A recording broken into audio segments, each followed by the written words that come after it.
Hello friends, my name is Lokesh Solanki and welcome to our beautiful search channel Physics Rubber।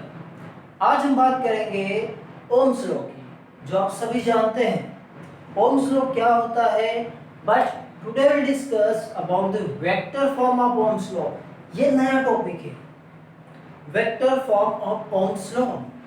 हम scalar form जानते हैं कि V is equal to IR, potential is directly proportional to the current।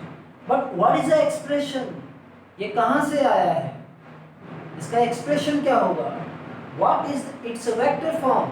तो आज हम discuss करते हैं current Ohm's law. Okay, so before that we will try to analyse the current density. हम बात करेंगे करंट डेंसिटी की, क्या होता है। तो करंट डेंसिटी क्या होता है। Current density, you know that जो करंट होता है वो क्या होता है, स्केलर क्वांटिटी। कैसी quantity, scalar quantity. Current is the scalar quantity. Okay, ठीक है। जब करंट क्या होगा, किसी एक पर्टिकुलर एरिया से पास होगा, ठीक है। Suppose this is the direction of current, ये क्या है, डायरेक्शन ऑफ करंट है। ओके, यहाँ पर हम मान लें ये एरिया है, this is the area A. तो जब करंट इस एरिया से पास हो रहा है तो उसे हम क्या कहते हैं, करंट डेंसिटी कहते हैं। Means the current per unit area is known as a current density, जिसे हम J से रिप्रेजेंट करते हैं। करंट डेंसिटी क्या होता है, current per unit area. Okay, तो ये आ गया करंट पर यूनिट एरिया, तो ये हो गया इसका करंट डेंसिटी, जो कि क्या है, current density is a vector quantity. Sir vector कैसे हुई, आपको पता है area is a vector quantity but current is a scalar quantity. Now suppose that ये आपका है conductor and this is our area vector, ये हमारा एरिया वेक्टर है। Okay, and you know that area vector is always outward, ये बाहर की तरफ होता है या नहीं, एरिया वेक्टर ऐसा होगा। And this is the direction of current, ये क्या है, हमारी करंट की डायरेक्शन है। Yes, this is the direction of current, this is the area vector.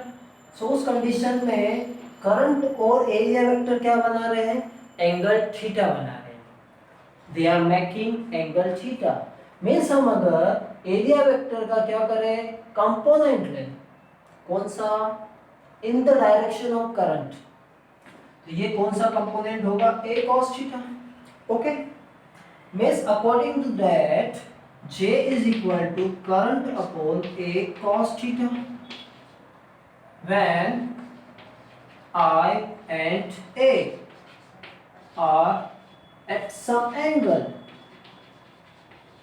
ये दोनों क्या है, कुछ एंगल से झुके हुए हैं, ठीक है।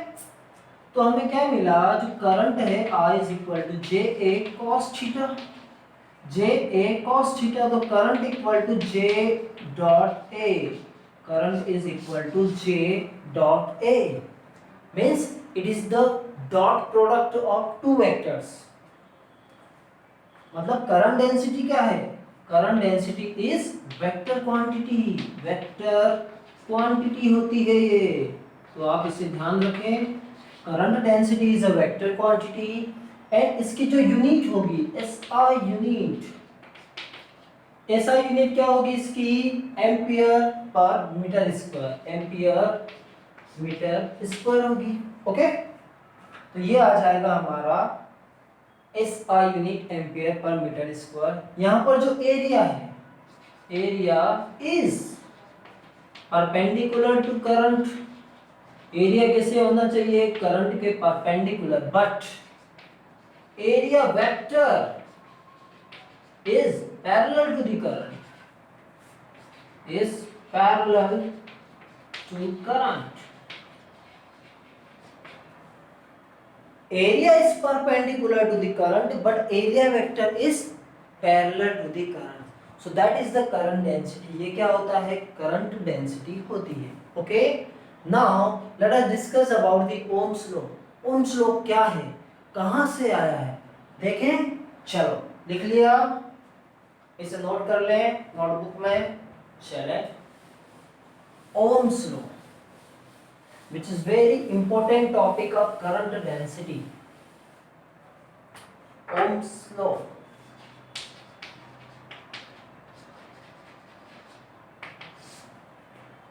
क्या कहा था ओम्स ने?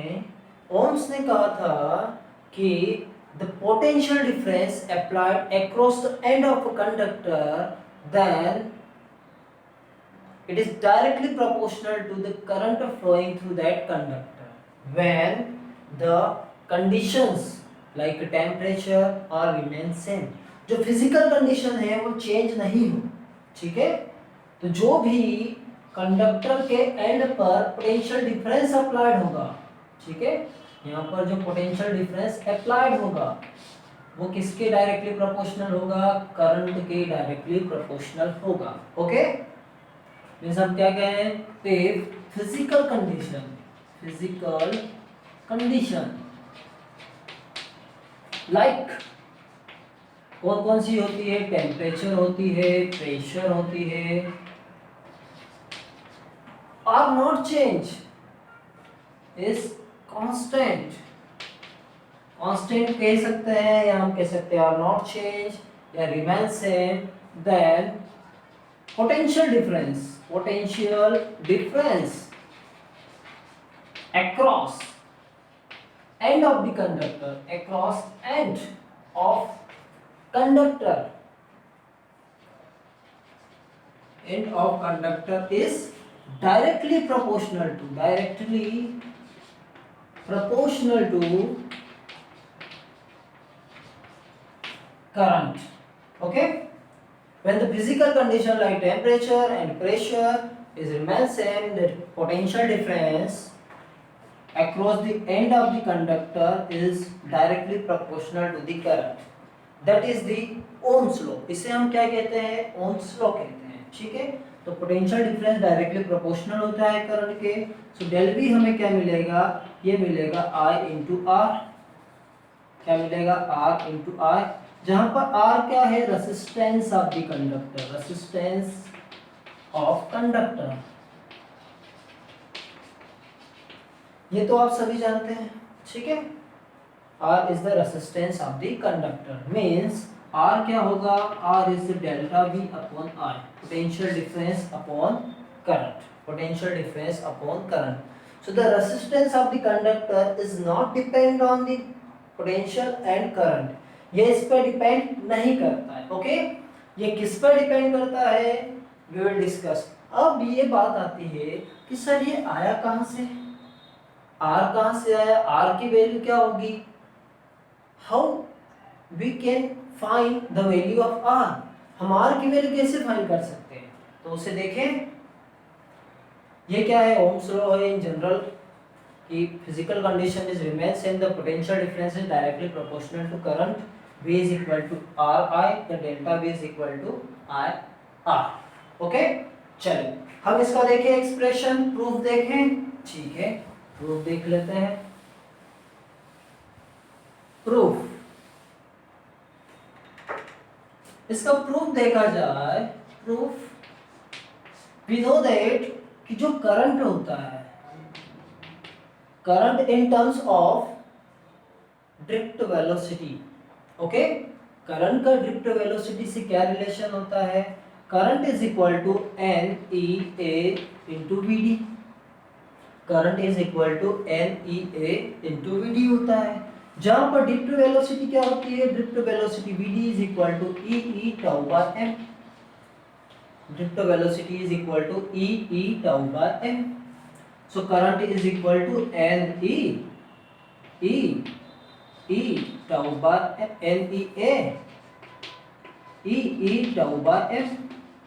मीन्स हमें क्या मिला? जो करंट मिला ये मिला N E square A E tau by M, ये मिला।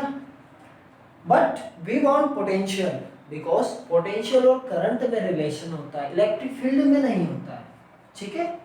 तो हमें ये भी पता है कि जो इलेक्ट्रिक फील्ड होती है ये होती है V upon L, potential per unit length, potential per unit length.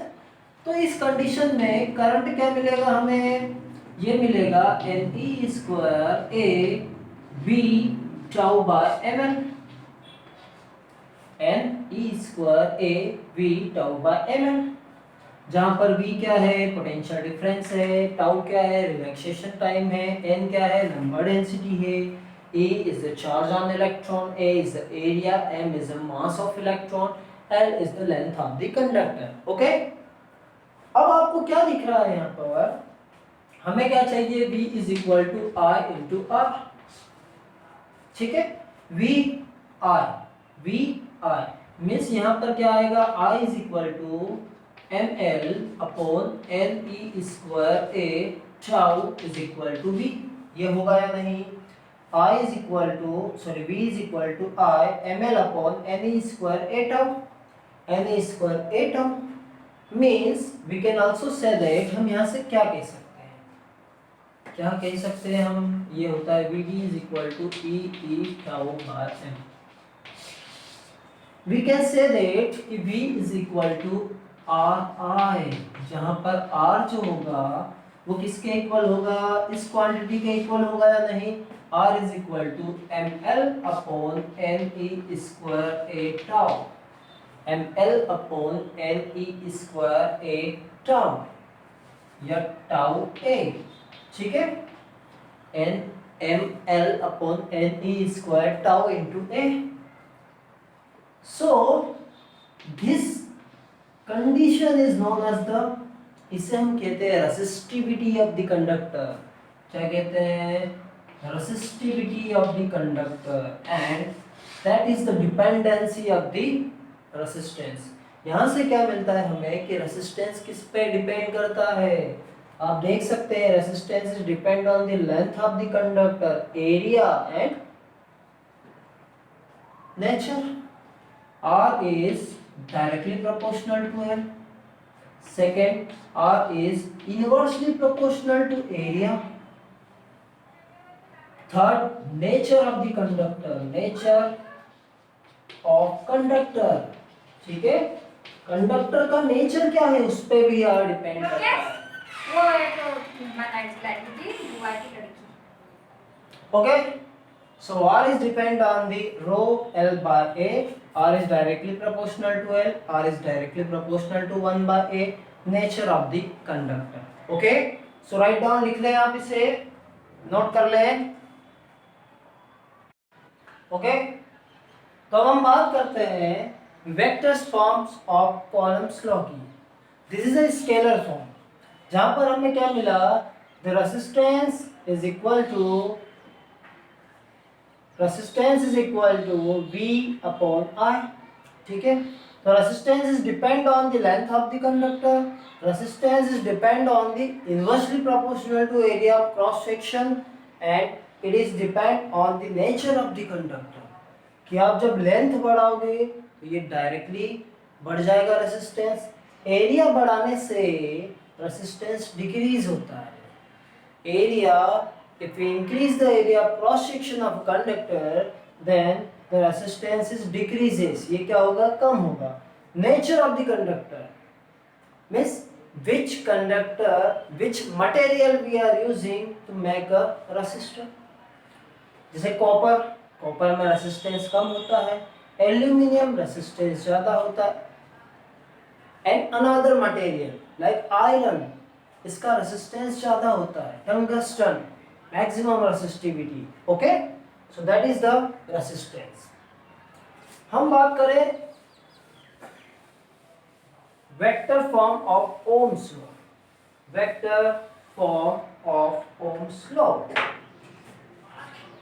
Vector form of Ohm's law क्या होता है वेक्टर फॉर्म? अभी तक हमने जो देखा है that is the scalar form of Ohm's law. What is a vector form? You know that already the current and the relation between the current and drift velocity क्या था? I is equal to NEA VD, जहां पर VD जो है vector form में होता है। Yes sir, because it is a drift velocity, average velocity of electron move in a particular direction या move towards the positive terminal. ठीक है, I अपॉन ए हमें क्या पता है, I upon A is equal to the current density. क्या होता है, करंट डेंसिटी होता है, and the current density is a vector quantity.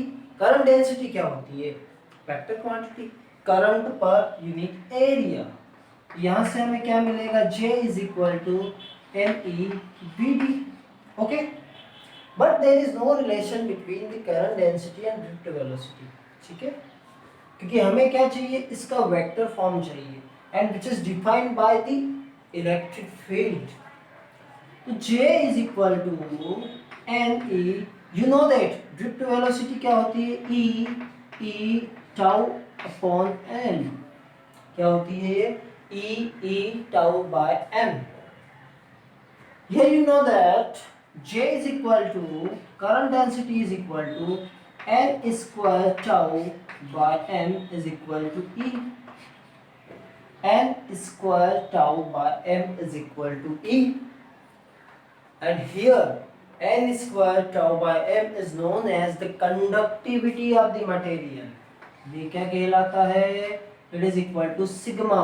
किसके इक्वल होता है, sigma N E square tau by M, and that is the conductivity। ये क्या होती है, conductivity। Okay, that is the conductivity of the material, means the J is equal to sigma into E। जो J होगा, current density होगी, किसके equal होगी, sigma into E के इक्वल होगी। Okay, so that is the vector form of Ohm's law. इससे हम क्या कहते हैं, ओम्स लॉ का वेक्टर फॉर्म। तो I is equal to NEVD, I by A is equal to current density, and it is equal to J NEVD, J NE E tau by M, it is equal to J is equal to N square tau by M into E, and it is known as the conductivity. Okay, and the reciprocal of conductivity is known as the resistivity of the material। क्या, resistivity means reciprocal of conductivity।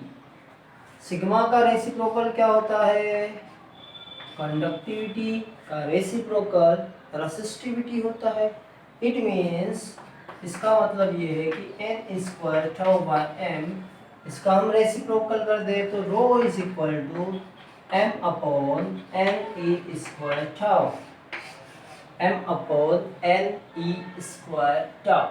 Okay, so that is the resistivity of the material। तो resistivity is depend on, resistivity किस पर depend कर रही है, you can easily see। First it depends on the nature of material, ये material के nature पर depend करती है, and relaxation time पर, relaxation time, the collision between the two electrons, दो इलेक्ट्रॉन के बीच कितना टाइम में कोलिजन हो रहा है, that is the resistivity। उसे हम क्या कहते हैं, sorry, it is known as the relaxation time. जब रिलैक्सेशन टाइम बढ़ेगा, रेसिस्टिविटी कम होगी, रिलैक्सेशन टाइम कम होगा, रेसिस्टिविटी बढ़ेगी। Okay, so that is all about the vector form of the Ohm's law. Thank you for watching. पढ़ते रहें और बढ़ते रहें। Best of luck.